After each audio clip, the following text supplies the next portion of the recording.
gentlemen, boys and girls, children of all ages.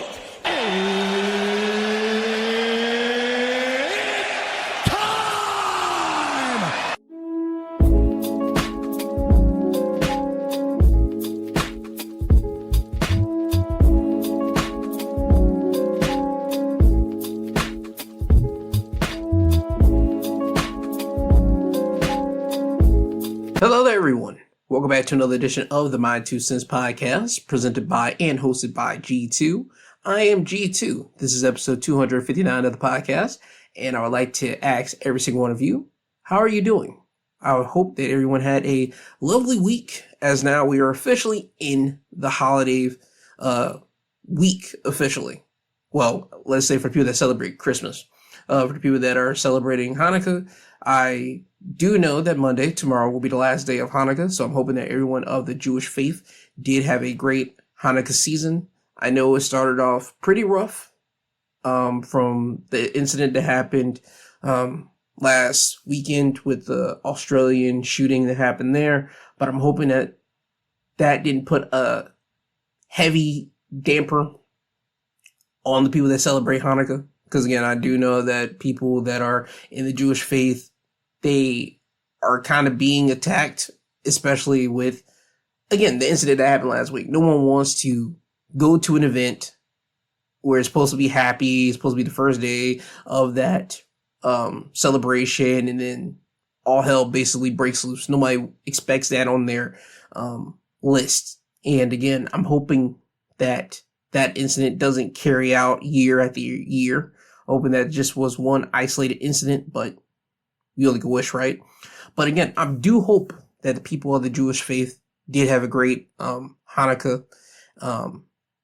That's first thing first.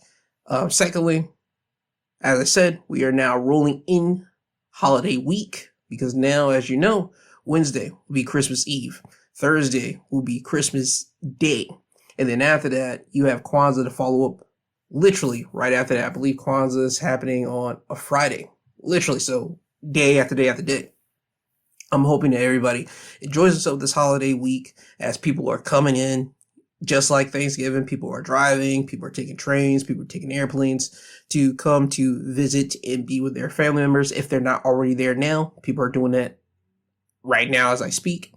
I'm hoping that everybody gets to where they're supposed to be safe, and I'm hoping that everybody does enjoy themselves this holiday week. That's what I want to start off the episode first and foremost. Secondly, like I say every Sunday episode, I do hope that people are not taking on stress. I'm hoping that people just handle themselves in a way that you handle your appropriate amount of stress. Don't take on as much stress as you want to, because there are people out here that will try to help out everyone. And they'll save themselves for the end, and that just puts a lot of stress on them, which ultimately is a silent killer, because once you have so much stress on you, it starts affecting you mentally, and if it affects you mentally, it affects you physically, and then you start breaking down, and I don't think your loved ones will want that for you, okay? So I would say this, especially since we are in the holiday week officially, I would like for people that are going to have to deal with overwhelming amount of stress from either people trying to call you to see if you can pick them up, or call you to see what you're doing this holiday. If you are feeling overstimulated, if you are feeling just overwhelmed, I would say tell your people, hey, I got to handle myself right now. I don't want to feel so stressed out that I will end up hating you. I think if people tell their people that, I think people will understand it, because everybody feels over stressed out at least one point in their life. And if people are able to communicate that, I think people will be in a better position now more than ever. But that's just me. Ladies and gentlemen, please do not overstress yourself out. Please take in a right amount of stress, and please handle what you can handle. Don't try to, again, put so much things on your plate that you ultimately just get burnt out, and you start, once again, having your mental go to crap, your physical body start going to crap, and then you just start hating the world. I would hate for people to feel that way, but people do feel that way. And I'm trying to make sure that people don't feel that way more and more. So again, ladies and gentlemen, handle what you can't handle. Anything else that you can't handle, let it go off into the wind and just be okay with that, okay? Now, with that out of the way, me getting off my soapbox, now it's time for me to move on to your National Food Days of the Week. Today being December 21st, it is Fried Shrimp Day. December 22nd will be Date Nut Bread Day. December 23rd will be Pfeffernuss Day. December 24th will be Christmas Eve. It is Eggnog Day. December 25th, Christmas, it is Pumpkin Pie Day, which I'm kind of surprised that's the pie that I want to go with, but it is what it is. December 26th will be the first day of Kwanzaa, which is Candy Cane Day. And then to round us out, December 27th will be Fruitcake Day. So now with that out of the way, that's your National Food Day of the Week. And with that, I do want to touch on something that happened just recently in this international news. And it's coming from people. They would write up an article, and at the top of the article, it would say 4 people dead, 9 injured after mass stabbing attack and smoke bombing at a train station. They would say, according to reports, the 27-year-old suspect is among those dead as he fell from a multiple-story building while being chased by police. An article would read, at least 4 people are dead and multiple others are injured after a mass knife attack in Taiwan on Friday, December 19th. Smoke bombs were set off at the main metro station in the Taiwanese capital of Taipei amidst a random knife attack that was then continued at a Zhongshan station. 4 people were killed during the rampage, including the attacker, Reuters would report. 9 others were also injured during the incident, according to the National Police Agency. The injured victims suffered stab wounds and blunt forehead trauma and were hospitalized. The suspect wore a mask and deliberately threw away multiple patrol bombs and smoke bombs and then randomly attacked people, causing many injuries. This was said in a Facebook post. The attacks at both stations are believed to have been carried out by one suspect, a 27-year-old Chang Wen, who is now deceased per Reuters. Wen allegedly damaged multiple vehicles and set fire to where he lived before the stabbing spree occurred, ABC would report, citing the Director General of the National Police Academy. The general would say that the suspect planned an indiscriminate attack. He acted according to his plan. The city mayor would put on Facebook, will confirm on Facebook that the suspect then jumped to his death during the police pursuit. According to the NPA, which is the National Police Agency, local police have implemented preventive and responsive measures following the attacks in the area, including tightened security and increased police visibility. The motive for his attacks is unknown at this time. So that's what happened in Taiwan. I report this, or I bring this out to let everyone know, whether you're in the States or around the world, because again, you don't know who's ever listening to this, what's going on around the world. I think that we should know what's going on. I think that whenever you have a big story, and I think this is a big story, you do need to talk about it and say something about it. A 27-year-old doing this, killing at least 4, injuring 9. I wish that he didn't self-transition. I wish he didn't self-terminate. I wish that he could have at least left something to explain why he did what he did. I'm pretty sure the police are probably going to do some investigating, digging. I'm not certain that they're going to be able to try to get anything out of Homeboy's place, because if I'm not mistaken, I did read and I did mention that he did set fire to where he lived. So I don't know if they are able to get anything out of that fired shelter. I'm not certain if they could, if at anything, find anyone that was related to or knew Homeboy and try to see if he talked to them about his plans or his motives, or figure out how he was acting leading up to this attack. But I just wish that I hope that the people in Taiwan get some type of reason, a motive. I do. Because whenever something like this happens, you want a motive. You want to understand why. You at least got to, you got to have a reason. You got to. I think the most dangerous thing is to never have a reason. You just did this at the spur of the moment. And that just makes everybody, I feel, more pissed off than not having a motive. But again, that's just me. But as I said, that's what happened in Taiwan Friday. When more important details come out about this attack, I will try to bring it back to this podcast. if they happen to find a motive, I will try to bring it back to this podcast because, as you know, Sunday, I always talk about the news that happened throughout the week, and news constantly just floods. And that's how the world works. So I will try my best to get back to you guys on this topic here. If I don't, just know that I'm not doing it out of malice. It's just that, again, the world turns so much and that you do have to cover things that do occur when it happens. So, again, don't take this as malice if I never do talk about this again. Please don't do that. But I will try to. I will try. Okay? Now, moving off of that, moving more into home base, the United States. There was a passing that happened this week. NASCAR driver and his family were on a plane. It crashed in North Carolina. It was reported that former NASCAR star Greg Biffle was among multiple people killed in a plane crash in North Carolina. The governor confirmed on Thursday. The official social media account for NASCAR wrote in an online post that Biffle's wife, daughter, and son were also killed in the crash. 3 others, Dennis and Jack Dutton and Craig Wadsworth, died as well, according to NASCAR. They will say, "We are devastated by the loss of our loved ones," the families of the deceased said in a joint statement obtained by Yahoo Sports. "This tragedy has left all of our families heartbroken beyond words."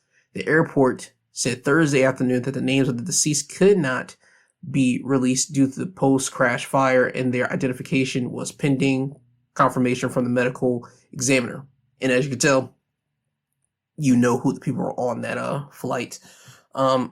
They will say that the airport reported there had been an aircraft incident at about 10 a.m. local time, and local authorities had confirmed that there were several fatalities. According to the tracking data from the website FlightAware, the plane took off from Statesville Airport at 10:06 a.m. before abruptly looping back toward the airport. The plane was scheduled to fly from Sarasota, Florida, to the Bahamas later on Thursday, according to the FlightAware's log of its upcoming flights.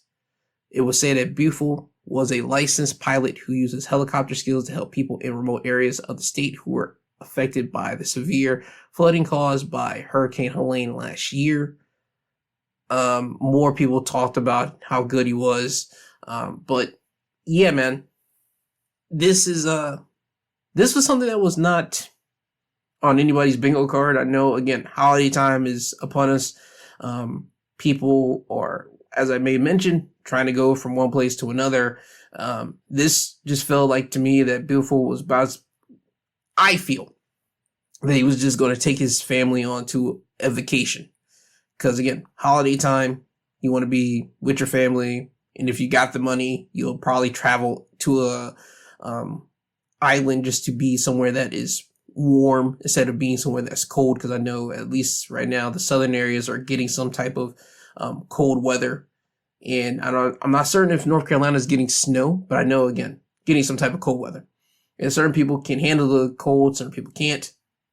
But nevertheless, I do feel sorry for the people that did lose their life in this plane crash. A whole family got wiped out. That's nuts. And again, holiday time, that's a terrible thing to have to experience. It's a terrible thing for anyone that was connected to that family to have to see as is during the holiday time. Because again, holiday time is supposed to be where people are festive.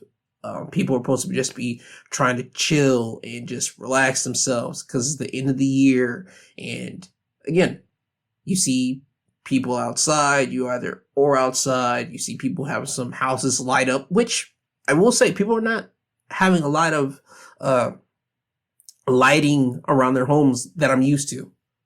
I'm used to from time to time, whenever I drive by people's homes, people will have their lights draped around and do all the accoutrements to it because, again, it is Christmas time and people like that type of celebration and they feel that they can do whatever they want to do, which they can.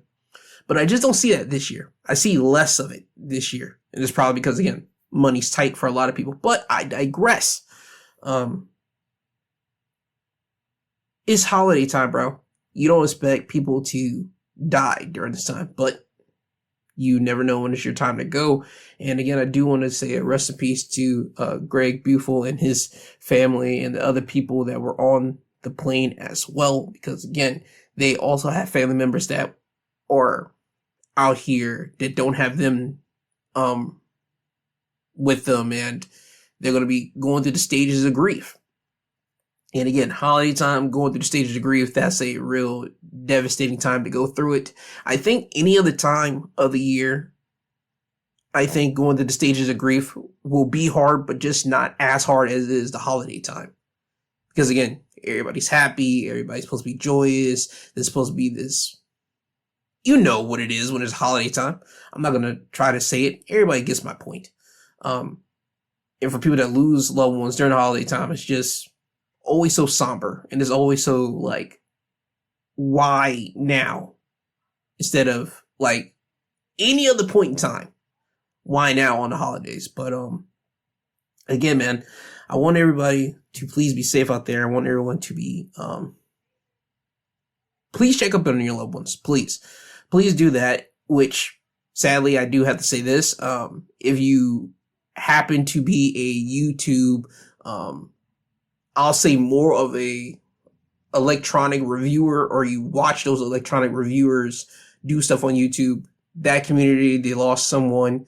Lamar Wilson, he technically passed away in November, but it was not found out, at least to the public, until this past, I want to say either Thursday or Friday. It came to the public lighting then.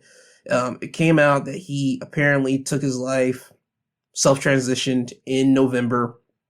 The police end up finding his body. I think they end up doing a wellness check. They never ever say it in the reports, but if you have someone that passed away late November, you have the police find you in December. They say December 13th, the police end up finding him. I feel that that's more of a wellness checkup thing. And then it comes out to the public that he passed away this past, well, it came to the light of the public this Thursday or Friday.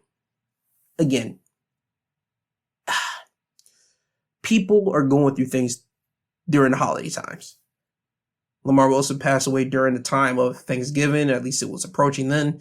And again, holiday times, people go through things. You don't know what they're going through mentally. You don't know what they're going through physically. You don't know if it's a combination of both. You don't know anything unless you check in on them. And even then, people will still try to downplay what they're going through. Still check in. Call in on the people that you do care about. Make sure they're okay. Just do that. And sometimes your people might say they're doing good, but no, press them. Press them and say, no. Are you really doing good? Talk to me. You know, I'm always here. You can talk to me about anything. Because sometimes people will not try to talk to their loved ones or talk to the people that they do care about, and they don't want to feel like a burden on their loved ones.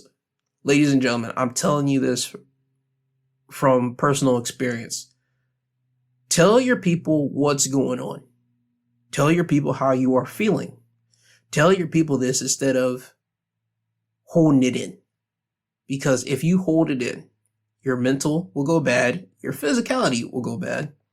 And if you happen to self-transition because you just feel that everything's so overwhelming, there will be no worser feeling than for your person that cares for you to get that news, and they will constantly replay in their head and ask, did I ask the right questions? Did I do everything that I could do for that person? Was I not approachable? Like, there'll be a lot of questions that your loved one will have to just live with because they just don't know. They don't know what they could have done. They don't know if they did everything that they could do because, again, these people love you. So again, ladies and gentlemen, if you feel any type of way, please talk to your loved ones. Please talk to the people that do care about you. Please just let them know where your head is at. And if you feel that you can't do that, I put this in the episode description every single Sunday episode. I do have the National Suicide Hotline number. Please call that number up and talk to someone. And if you feel like that's not enough for you, I even have myself available. I know that's crazy for me to even put that out there because, again, who am I to y'all? Again, that's the point. I'm somebody. I'm somebody that you can just write a message to, and if you want to talk to me, email me. My email's in the episode description as well, and I could just read your email. I could talk to you. You could put in the header to, hey, I want to talk, or I just want to blow up some steam, something. Because again, I don't want people to self-transition any time of the year, but especially during the holiday time. I don't want that for you guys. So please, talk to someone that you do love. Let them know what's going on. If you can't, again, the numbers for the National Suicide Hotline number is in this episode description. If you're in the United States, if you're outside, I don't know what to say about that. Again, you could email me, but I would say just look up your country's number if they do have it. But please speak to someone. That's my big message for everybody. Please speak to someone out there, okay? Now, with that being said, now it's time for me to move over into government news. The first thing that I do want to discuss is the U.S. The U.S. striking ISIS targets in Syria after killing 2 of its soldiers and their interpreter. CBS News will write that up. They will say the U.S. is conducting airstrikes against ISIS targets in Syria in retaliation for the attack that killed 2 American soldiers and a U.S. interpreter on Saturday, officials told multiple sources. CBS News earlier Friday that the strikes were being conducted. One of the officials said the U.S. began striking dozens of targets at multiple locations across central Syria using fighter aircraft attack helicopters and artillery. More than 70 targets were struck, a U.S. official said. They would report that F-15 fighter jets, A-10 Thunderbolts known as Warhogs, and Apache attack helicopters were used to target ISIS positions in Syria on Friday. U.S. officials told CBS News F-16 fighter jets from Jordan were also involved in the operation. U.S. Central Command described the operation as a massive attack and indicated that it was retaliation in a post on Twitter. In a follow-up post, U.S. Central Command said it used more than 100 precision munitions, targeting known ISIS infrastructure and weapon sites. 3 individuals were killed, according to the Pentagon. A lone ISIS gunman ambushed them while they were supporting a key leader in Syria. 3 other members of the Iowa National Guard were wounded in the attack. Mr. Trump vowed very serious retaliation in a Truth Social post after the attack, and Hegseth also vowed to avenge these fallen Americans with overwhelming force. So that's what's happening right now. I expect more attacks probably going to continue to happen. I thought this was going to happen because if I'm not mistaken, the 2 American soldiers that was publicized that they were killed by Syrians, I think that happened earlier in the week, and I knew by that being played on the news, I was like, okay, there's going to be some retaliation. And as you can see, Trump and his cabinet, they didn't wait. They decided to go guns a-blazing, and that's what's happening right now. I'm not going to really get too much into that because, again, people in top positions, if you happen to hit one of our soldiers, we're going to hit you guys back even harder. That's kind of been the thing in every presidential seating position. So I'm not really going to get Trump at that. So that's just part of the game right there. So there you go with that. But what I will say is this. Trump is constantly changing things in his new term. And I'm talking about not just changing things as in policy-wise. I'm talking about putting his name on buildings. If you know what I'm talking about, you know what I'm about to get into. If you don't know, well, let me brief you up on this. Associated Press, they were writing an article about how Trump's board has voted to rename the Kennedy Center into the Trump Kennedy Center. They will say that on Thursday, Trump's handpicked board voted to rename the leading performing arts center as the Trump Kennedy Center, the White House said, in a move that Democrats fumed, saying that the board had overstepped its legal authority. Congress named the center after President JFK in 1964 after his assassination. Donald A. Ritchie, who served as a Senate historian from 2009 to 2015, said that because Congress had first named the center, it would be up to Congress to amend the law. Ritchie said that while Trump and others can informally refer to the center by a different name, they couldn't do it in a way that would legally stick. But the board did not wait for that debate to play out, immediately changing the branding on his website to reflect the new name. House Democrat leader Hakeem Jeffries told reporters that a name change requires legislative action.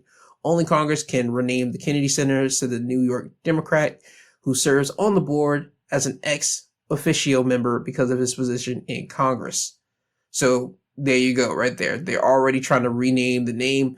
If I was the Kennedy family, I'll be pretty pissed off about this. I understand they already got a Kennedy in Trump's position in his board or his administration, if you will. So I'm not certain if he's going to be okay with it. I'm pretty sure he's probably going to do everything that Trump tells him to do. But anybody else in that Kennedy family, I would probably be pissed off about it. But hey, man, Trump, again, is showing you guys that he's putting foot to rump in many different ways, man. It's just weird. It's weird that you would want to put your name onto a performing arts center. But again, anything that can make your name bigger, anything that can make your legacy bigger, especially when you leave. Because Trump, I believe, is late 70s, early 70s, maybe. And again, his time to be taken out of this planet could be happening at any time, which I want to say this right now. I am not advocating for anybody to do anything to him, because people will take that, what I just said, and make it seem like, oh, you're trying to insinuate. No. I don't insinuate nothing. If I want someone to be popped off this earth, I will tell you straightforward. I'm not saying that for Trump. People are going to do what they're going to do with homeboy. If they do it, hey, they do it. Me personally, I have no stake in the game because Trump is doing his own thing. And what he's doing technically does not affect me because that's not my name on that building. Okay, that's not my family last name. That's someone else's family last name, all right? But if you're the Kennedys, I would pretty sure be pissed off about this. So we'll see if this actually does stick, if they will be able to legally change it to the Trump Kennedy building. I'm wondering when they're actually going to have a vote for this, as in Congress, but we'll wait and see what happens there. Continuing on with Trump has announced the Patriots game, which people are trying to consider that it's something close to the Hunger Games. I saw people on Twitter make fun about this, and it was announced that on America's birthday, January 4th, 2026, the White House is planning to go out and celebrate promoting new national events such as the Patriot Games. And they're saying that this will partake with Americans across all 50 states and territories in honoring the nation's past and launching the next chapter of American greatness, the release says. In a video, Trump revealed plans for the Patriot Games, a competition of young athletes from around the country and U.S. territories. In the fall, we will host the first ever Patriot Games, an unprecedented 4-day athletic event featuring the greatest high school athletes, one young man and one young woman from each state and territory, Trump said. Okay. As I said, people online were comparing it to the Hunger Games. Listen, dog, I don't know how this is going to work at all, because it's going to be 4 days. You get two people, one male, one female, one from each state and territory. It's going to be something to see how they play this out. Because again, we're about to be in 2026. They're going to do this because again, unless Trump happens to be removed as president before January 4th, 2026, I see whoever is with Trump and whoever is the dark forces behind them doing this. I feel that they're going to make this thing actually happen and make this thing actually stick. I wonder, leading up to this, how are the schools going to deal with this? Because I'm pretty sure, because he announced this on Thursday, schools are out right now. I'm pretty sure, if not by January, probably February, they'll probably start doing some type of state selection. The states will be notified. The schools will be notified of some activities.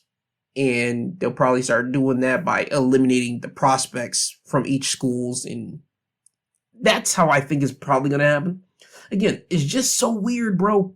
It's weird. Things are really happening in the United States that this does just seem like something that would come out of a movie.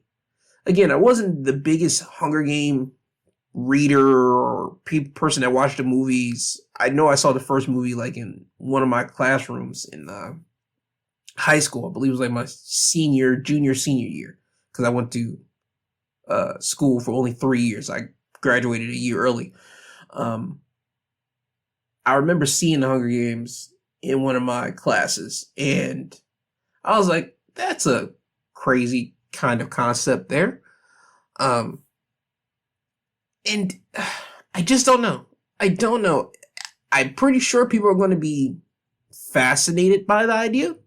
People are going to be competitive. I know kids are going to be competitive. I do want to know what's going to be the big grand prize. I know this is just a thought process for the Trump administration right now, but there needs to be something. If they're going to do this, what's the big grand prize? Because you got to have something that will have people licking at the chops to want to participate in the 4-day event.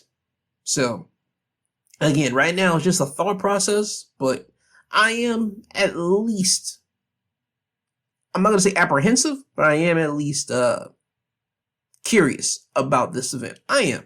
I'm pretty sure, again, if this thing doesn't get scrapped, if they're going to continue to have this thought, I'm pretty sure within the next few months, we'll probably get more updates about this whole Patriots game, and people will once again make fun of it, but we at least should know what the big grand prize for this whole Patriot game is going to be if they happen to do it. But yeah, man, Trump's administration is doing things real different, different this time around in the second go round. Which, before I get off of Trump, pause. I will want to say this. I did not like, and I know a lot of people didn't like it, when the actor and his wife, they were announced dead. Robert Reiner and his wife, when we found out about the whole stabbing incident that happened this week, Trump took to social media, talk about how Robert Reiner was trying to peddle Trump, some type of Trump disorder. Just basically being nasty and mean to Rob Reiner.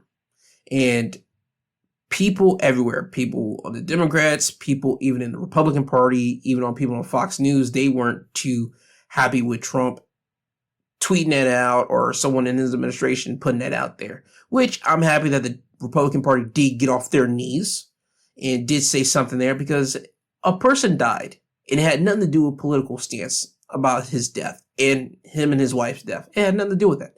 It was a son, again, allegedly, that did this. And for you as acting president to take time out of your day to basically trash someone who might not have been your biggest supporter, might have said a couple of words about you on your trail to try to become president, not just in the first term, but now your second term. You, as the president of the United States, you got to put that on the back burner. You not liking someone saying something bad about you, you got to put that on the back burner now, my guy. You are the face of the United States. Not just for the first time, you're doing this again for your second time.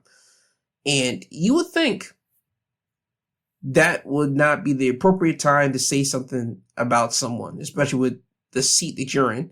But nope, he went low and he says something derogatory to that actor, about that actor. And again, man, this just tells you the type of person that we have in the seat. And again, I will constantly go down with this. I don't think the American people placed him there. I understand we have MAGA out here and all that. I get it. I just don't think in my heart of hearts that the people really put him there. I think some hands in the back, people in the back, the people in the shadows, they placed him there. And with his second term, again, we're starting to see things happen that we've never seen from any other presidents beforehand. And again, I understand he ran on the whole thing, we're going to get the immigrants, the illegals out of here. And people were, I'm not going to say people, more of the Hispanic community weren't really paying attention to it until now they really are. again, man, it's still something else. It's not just Trump doing that. It's dark forces to me. But let's see what happens. 2026 is going to be approaching within the next week or two. And let's see what happens there. Hopefully, in 2026, things will change. Things will get better for us, the American people. And hopefully, Trump will either resign, he will either be impeached, and I mean the impeached that will take him out of office, or, again, I'm not calling for it, but I do see people getting fed up with Trump, and people might do something to Trump. And again, I'm not calling for it. I just live in a realistic world, and I can see it happening. But we'll wait and see what happens in the year 2026. But that's all for government news that I do have to make mention. Oh, yes. God, how do I forget this? They released more Epstein news, Epstein photos, Epstein filings. Well, not truly the Epstein files, because what? It was shown, I believe it was on CNN, a guy that was on CNN talking about how the Epstein files were released, some, and he just pulled out his phone and he just started showing the paperwork, and it was nothing but heavy redacted. I mean, just blackout of lines after lines after lines. And he was just scrolling on his phone, just showing to the camera. This is the files that they released. And, dog, I'm not certain what the White House is really trying to protect. We know there were people doing some nasty things in there. We know that probably Trump was probably in there doing some nasty things. There were probably some high celebrities doing some nasty things. High people in government. High people in corporate doing some nasty things over there. Let's not try to act like we don't know these things, because you guys did show photos, release more photos. Again, still nothing of people doing anything nasty yet. I'm waiting for those photos to come out, but more stuff is coming out and unfolding to the public. I know Clinton's, a spokesperson for Clinton has come out to say that the White House is, making Clinton kind of like the scapegoat for the Epstein stuff. Dog, listen, I ain't trying to hear that. I don't think no one's trying to hear that. We know that you guys were there. We just want to know, did you guys happen to do anything with some young women or young men? Because we don't know if guys were over there neither. We know that girls were there, but I'm pretty sure there are probably some guys over there. I'm going to place some money down. I would bet it. But yeah, when more information, and I mean true important information about the Epstein files come out, I will bring it back to this podcast to let you guys know what's up. But that's the latest as of right now, at the time of this recording, of what's going down with the Epstein's files and photos as a new batch has been released so far. Now, with that being said, now it's time for me to move over to an update on a news story that I did talk about this past, I want to say it was Wednesday, and it was the Boston University, the professor that got killed, and also Brown University, the shooting that happened last week. Associated Press would write up an article saying that the man that is suspected in both of those shootings has been found dead, officials say.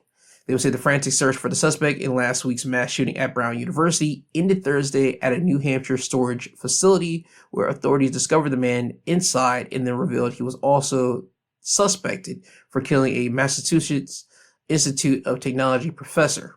The man's name was Claudio Valete. I'm hoping I said his name right. A former Brown student and Portuguese national was found dead Thursday evening from a self-inflicted gunshot wound, said the Providence police chief. Investigators believe he was responsible for fatally shooting 2 students and wounding 9 other people in Brown University lecture hall last Saturday, then killing Portuguese MIT professor Nuno Loureiro. Again, the last names, it's tripping me up, but I'm hoping I'm saying the man's name correct. 2 days later at his Brookline home in Providence. They would say that the man acted alone. That's at least what they have right now.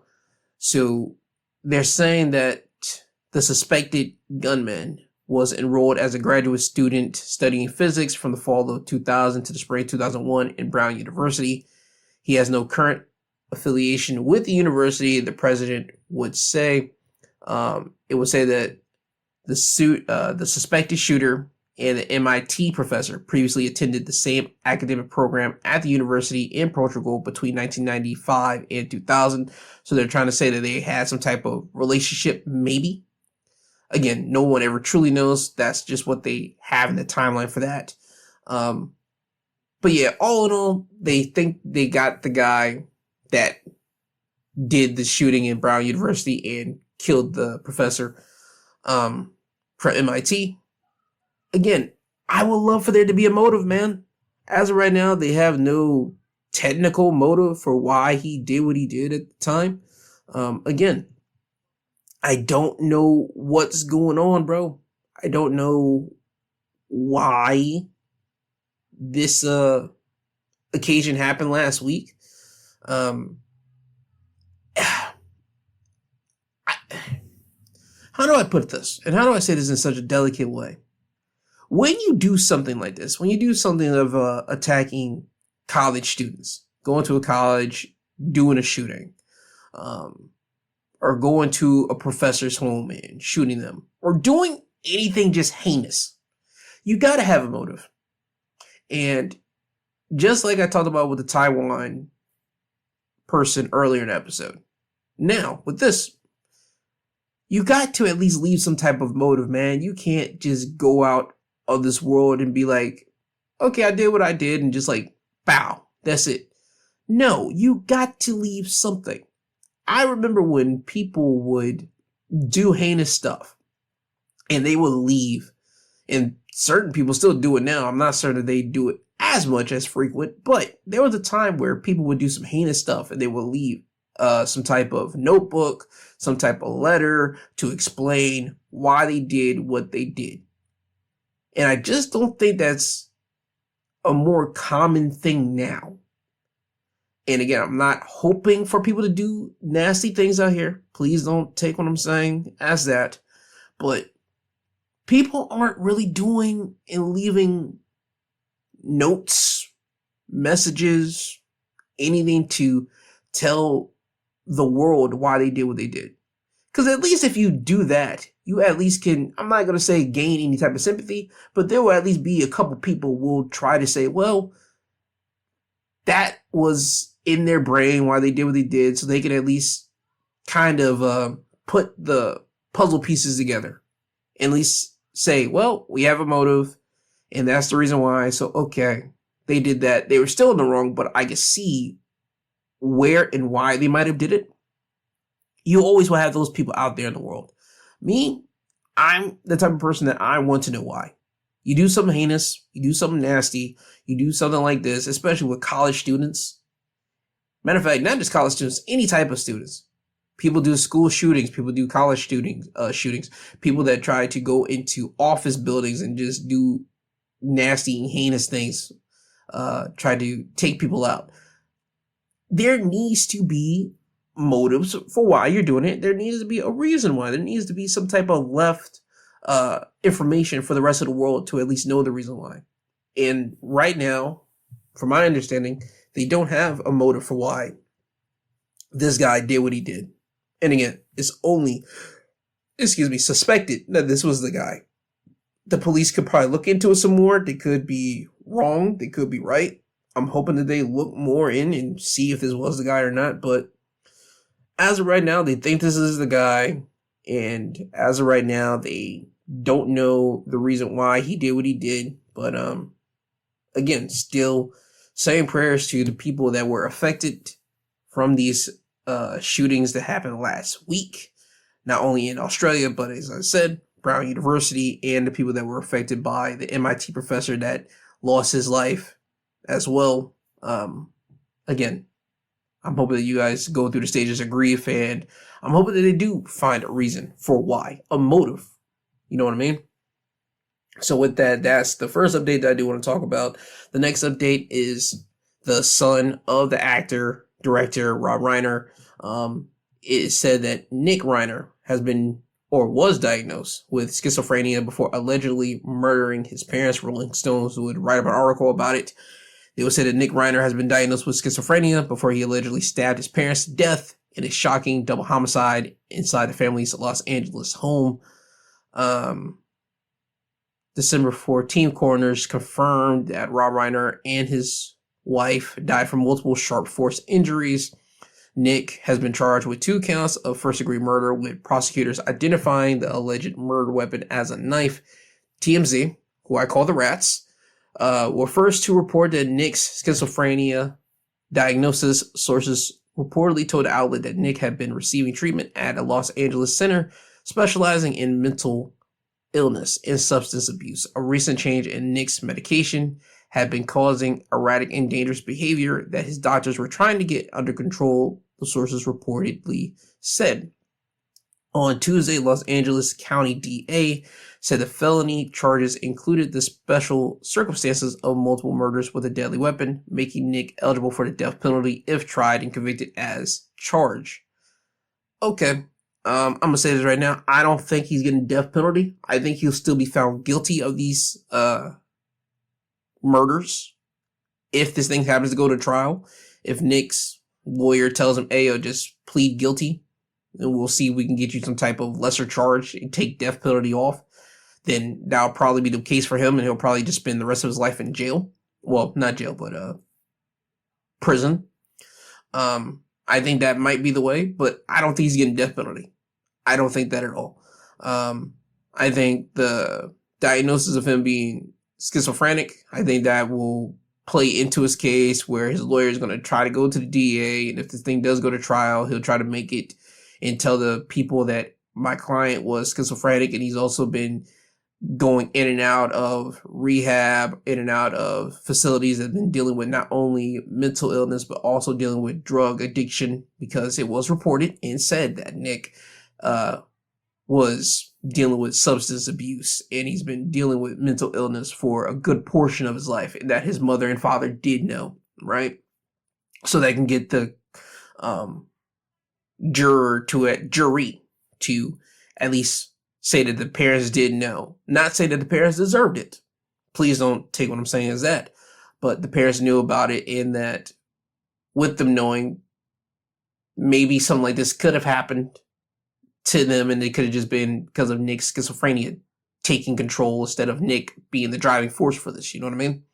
But again, I still think that Nick will be found guilty nonetheless if this thing does happen to go to trial. I just don't think he's getting death penalty at any case. I don't. Again, I think the most he'll probably get is literally like some type of 2 terms to life, and Nick will probably be in jail. Well, not jail, but prison, because I think prison is the heavier one for the rest of his life. And by the way, I just want to say this one thing too about the whole Nick thing. Whenever they always publicize this case, I want them to stop showcasing Nick Reiner whenever he was on the whole press tour with his father, when Nick had a whole head full of hair, clean shaven, glasses. That was him about a decade ago. Show the current photo of Nick Reiner. And I know some publications have been doing it. They've been showing him, at least of, not gonna say as of recent, but like the more recent-esque photos of him, his mom and dad, and I believe his sister, like on some type of red carpet. And Nick Reiner looked like he's bald. He has a big beard. Show that in the photos of Nick Reiner when you're talking about this case. Don't show him with a head full of hair and that. No, because that's giving people the idea of how can such a kid like this and that looks like this have done this type of action. You're already trying to play the sympathy card right there to the public. No. I get what you're doing. No. Because if you don't do that with black individuals whenever they have schizophrenia or they've done something that's so heinous, I don't want to see this for this white boy. I don't. And this is just me just being upfront with it. No candor at all. I don't want to see that.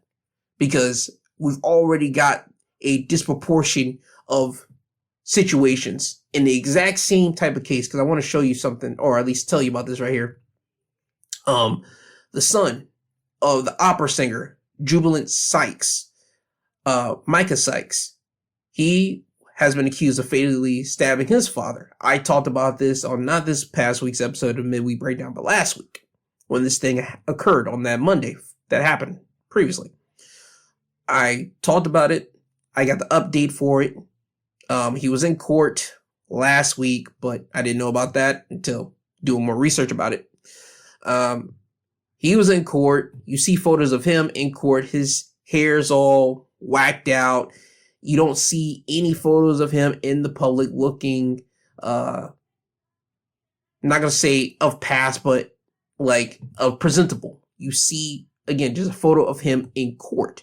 We're not playing the exact same type of game. And the difference is Micah Sykes, he's black. Nick, white. I don't think I need to go more into it. And again, both happen in the exact same state of California. Okay? And Micah, they're saying that he also has schizophrenia as well. In People, they would write about Micah's court appearance that he had last week. And in it, they will say that Micah's family members were in attendance and argued for no bail, citing the suspect's apparent schizophrenia diagnosis, for which he was allegedly not taking medication, the outlet reported. So, he also has schizophrenia. So it leads me to ask the question of, okay, what's going on in California? What's going on with big, high-named people's kids just having schizophrenia? Is that real? Is it fake? Again, I'm not going to try to push that. That's not for me to say. That's for the courts and people that's dealing with that court system, people that's dealing with both of these cases to figure out and present to the people. That's all for them to say. But again, both of these stories are apparently the same. Sons killing their parents, but one is white, one is black. White dude kills mom and dad. Black dude kills his father. And again, we'll just wait and see what happens there. But when they do show Nick Reiner, show a current-esque photo of him, not the photo of him being on that freaking publication tour when he was with his father. All right, that's all I'm saying. I just think that's fair is fair. All right. Moving on for that, now going over into entertainment news, I do have to make mention that rapper Wiz Khalifa is receiving prison sentence in Romanian music festival case. It was said that this week Wiz Khalifa has been sentenced to 9 months in prison by a Romanian court, according to reports, nearly a year and a half after the rapper was arrested for consuming marijuana during a music festival performance in the Eastern European country. According to local outlets, Khalifa was sentenced by the Court of Appeal on Thursday, December 18th, for committing the crime of possession of high-risk drugs without right for own consumption after his July 2024 performance at the Beach Please Festival. The court's ruling is reportedly final. Khalifa, an American citizen, was released from police custody in Romania shortly after his arrest last year. It's unclear if Romanian authorities may pursue an extradition process. I don't see how they're going to get Khalifa. I don't. They're probably going to have to talk to his lawyers about that to see if they could try to get him over there.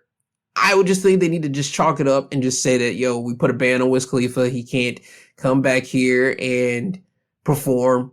If he does, he'll get slapped and hit with going to jail for those 9 months. Or I would say have him pay a big hefty fine. And it will make Wiz to say, you know what? I'm not going to go over there and perform. See, that's just my only thought process to this. You can hit your local citizens with that type of sentence of going to jail for having narcotics on them. Yes, you do that. But when you have musicians or people that are playing sports or even certain actors, I think it's just going to be a harder thing, especially if they don't live there. They're there for that just short period of time and then they dip out. I think it's hard for a country to kind of hold them. I mean, unless you're like North Korea, China, Japan. I mean, like those countries, they hold you. If their system grabs you up, you're grabbed, bro. You ain't going nowhere. But I'm not so certain how it is over there in Europe. As you could see from this, I think Wiz is in the U.S. because if he wasn't, they would have said that he's already in that system. But hasn't happened. So again, I just think that, let me make this clear. And I've said this before in previous podcasts, episodes too, when I talk about people going to different countries. You should know the laws. If you are into THC or into just smoking marijuana or any other type of narcotics, I would think you need to know the laws of the place that you're about to travel to. See what they are okay with, see what they're not okay with, see how much you can hold on you if you can. Do all the proper research that you're supposed to do, because if you're over there and you happen to get grabbed, again, you don't know if that country is going to allow you to leave or not when they grab you. All right. So please do know the laws of the places that you are going to, and for the countries. Okay. If you're a lenient country, just hit those actors or those entertainers with a heavy fine and have them pay that fine out. Okay. But if you aren't a lenient type of country, I think you're just going to hold those people there. That's just basically what happens. But entertainers, please, once again, know what's going down. Please be safe out there outside of the country, because again, I'm not certain with the current figurehead that we have up here if you are okay to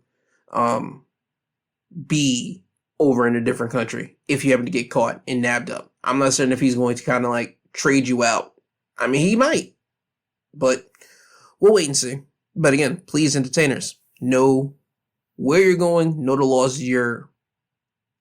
the place that you're going, and also people out there as well. People that might have a check, I'm not going to say a check, but people that might have money in flying out across the country. Please know the places that you're going to, and please know their laws. Please. Okay? Next up, still coming from people, they will say that the woman that was caught on the kiss cam at the Coldplay concert, she's now talking out. She would talk to the Times, and she has said that she finds it hard to find a job because she's been told she is unemployable in the job search. If you don't remember it, you remember the woman that was at the Coldplay concert. She was on the kiss cam with her boss, and that went viral that whole week. And you had people in entertainment spoofing that. You had people at sporting events spoofing that moment. And Christine, I'm hoping I'm saying her name right, Cabot. She was the woman in that viral moment, and it's been out that her and her husband at the time were already going through separation, so she technically wasn't cheating on her dude, while the CEO, Andy Bryan, he was cheating on his wife. Both of them resigned from their positions. Homeboy was the CEO. She was the chief people officer. And they work for Astronomer, but they both resigned. She broke, as I said, her silence in the New York Times. She recalled the moment as public shaming. She would say that she has dealt with harassment and threats, and that it also cost her her job. She told the Times that she has been actively searching for another job, but claimed she has been told she is unemployable in the wake of the false assumption that she had an affair with Brian. She said it has been like a scarlet letter. People erased everything I've accomplished in my life and achieved in my career. This can't be the final word. She would say that Astronomer, after doing an internal investigation, said that they wanted her to return to her role, but she declined and opted to instead negotiate her resignation. She would say, I could not imagine how I could stand up as HR chief when I was a laughingstock. She echoed a similar statement to the Times, explaining there was a lot of noise around me, not taking accountability. But what actually happened is the board said, please stay. And I said, how? Given my job is to be the one to show people how we are expected to behave, our standards, our values. If it hadn't turned into what it did online, I could have stood up and said it was a really bad decision and I'd regret it. I'm so sorry for the position I put you all in, but I'm committed to this place and stayed in my job. You could have did that right then and there when you were opted the opportunity to stay at your job. I think this is her trying to save face after probably being told that she can't speak about this for a couple months. Because if a job asks you, do you want to stay? And you're in a high position, I would think you would probably want to stay. I mean, homeboy as a CEO, yes, he had to step down. He had no other choice but to step down because you were sleeping with a subordinate. And again, as we saw from the Michigan coach in his situation, him being in that position of power, he got fired. The woman, on the other hand, she wasn't fired. She's still working there, which still baffles me because she knew he was married, but I digress. This woman right here, she's saying that she could have stayed, but she decided not to. And now she's sharing that she's having a hard time finding a job. Lady, if they told you could have stayed, you should have stayed. Yes, you deal with the scrutiny. Yes, you deal with the people talking behind your back at the job. Hell, people were already talking behind your back at the job already because they knew what you were doing with homeboy beforehand. Now it just came out to the light. Yeah, you're going to have to just deal with that and roll with the punches. The checks still would have came in. Yes, you have to build up your credibility once again in meetings with other people, but you at least would have been paid. Now with you coming out saying you have a hard time finding a job, I'm not certain if this is the right play, to be honest with you. I'm not certain if this is the play where you're trying to make it seem that, okay, I'm having a hard time. If I'm saying I'm having a hard time, maybe other companies can take a chance on me and say, well, she only did this. It wasn't that bad. Again, I don't know how that type of environment works when you're at the top of that office structure. I'm not certain. I don't know if they're going to, if another company is going to take a chance on you or you're going to have to start at the bottom. I'm not certain. What I will say is I will understand her wanting to speak out now because she thinks, and she has said that she feels that people are going to discredit her time, her work experience because of what happened. She's mentioned that she's been working since she was 13 and that she has a lot of experience and that just because this happened, people are going to try to say that she hasn't worked to get to the spot that she was in, which I'll grant her this. She could have worked herself into the position. She could have worked herself in different places to top positions and been a great worker all that time, right? But when you get popped for something like this, and you're the head of HR, yes, your credibility is going to take a hit. Again, it's up to you to try to rebuild your credibility. And again, you were foolish to have this little thing with the CEO. He was a married guy, which I'm pretty sure you knew about. I'm not going to let people off the boat with that. When you happen to sleep with a married person, whether it be a man or a woman, you know if that person's in a relationship or not. You know it. And you decide to still take off your pants and lay in bed with them or go inside the car or wherever you guys slept together. You understand? You did that. So that's that. And two, yes, your credibility is going to take a hit. It's up to you to rebuild it up, and you shouldn't have left. That's all I'm going to say. If they gave you the option to stay, you should have stayed. But now you didn't, and now you're going to have to try to find a job. It is what it is. And again, I'm not going to wish harm onto her. I'm hoping that she does have a great holidays. I'm hoping that in 2026 she could find a job and rebuild herself back up. Because again, it's only just an office affair type deal. It's nasty work, but it happens in people's day-to-day life. But let that be a lesson to everybody. Again, don't crap where you eat. For the love of God, do not crap where you eat. Is there anything else that I do have to make mention of? I'm gonna make this quick on this one. Two things, and it still comes from the boxing world. One, Terence Crawford, he has decided he is going to retire. So I'm hoping that Terence Crawford got as much money as he did whenever he fought Canelo, and I'm hoping that he's going to have a great retirement. I think the reason why Crawford is retiring was because the boxing committees wanted him to pay some type of fines, not fines, but pay some type of fees because he was the undisputed champion of like a lot of different boxing entities, and he didn't want to do that, which I think that's crazy. Not for him. I think it's crazy that when you become a champion, you got to pay fees, and if you don't, you get stripped of your championships. That's stupid. That is a dead, that's a dead thing. That's a dead way of doing business. If you have a champion like a Terence Crawford who is undefeated, and he just had one of the biggest fights with Canelo. You would think you want to keep him as your champion. You would think you guys would try to find him some challengers that were worthy to face him off and, again, make your money and try to recoup that way as an organization. But nope. He had to pay some fees, and he didn't want to do it. So I respect him for not wanting to. Again, that is stupid for them to do that. But, yeah.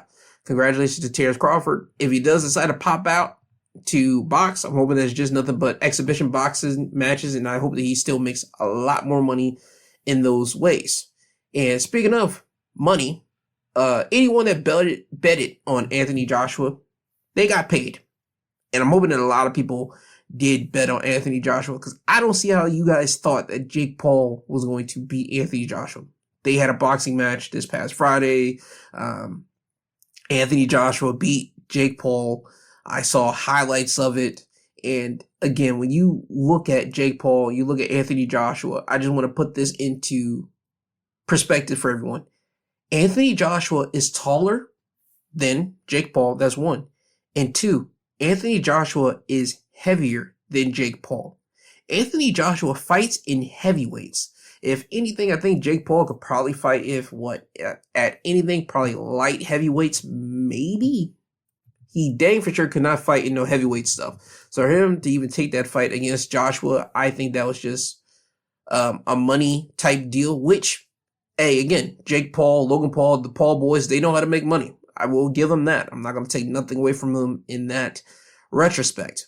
But again, man, I have respect for Jake Paul because he did go in there. He has been doing this whole boxing exhibition thing for the last, it feels like it's almost been a decade since he's been doing this, but I think it's probably been like 7 years, maybe. But again, man, congratulations to him. He went in there against Anthony Joshua. He did get knocked out, or I believe it was like TKO, but it was in the 6th round. And yeah, you did what you were supposed to do. You still gave Netflix their fight. You didn't cower away. And congratulations to him, and congratulations to Anthony Joshua. And again, ladies and gentlemen, boxing is a serious sport. There could be exhibition fights. But again, even in exhibitions, you should still take on people that are your size and about your weight. Don't take on anyone that's smaller than you, and don't take on anyone that's bigger than you. Take on people that's about your size and your weight to make it fair. Okay? And I believe that's everything that I do want to make mention of. So with that, it is now time for me to get you guys out of here. I would like to say thank you to everyone that did listen to today's episode. I would like to thank you, whether you're in the United States or internationally. I would like to thank everybody for tuning in and listening to me just talk about the news that happened this week and give my opinions on that. I want to thank you guys, and I also want to thank the podcasting sites out there, whether it be Apple, Amazon, Podbean, Spotify, iHeart, and also congratulations to Charlamagne the God. He got, I believe, a $200 million deal with iHeart. He stayed on the Breakfast Club, so congratulations to him. That's big money. So congrats to him for that.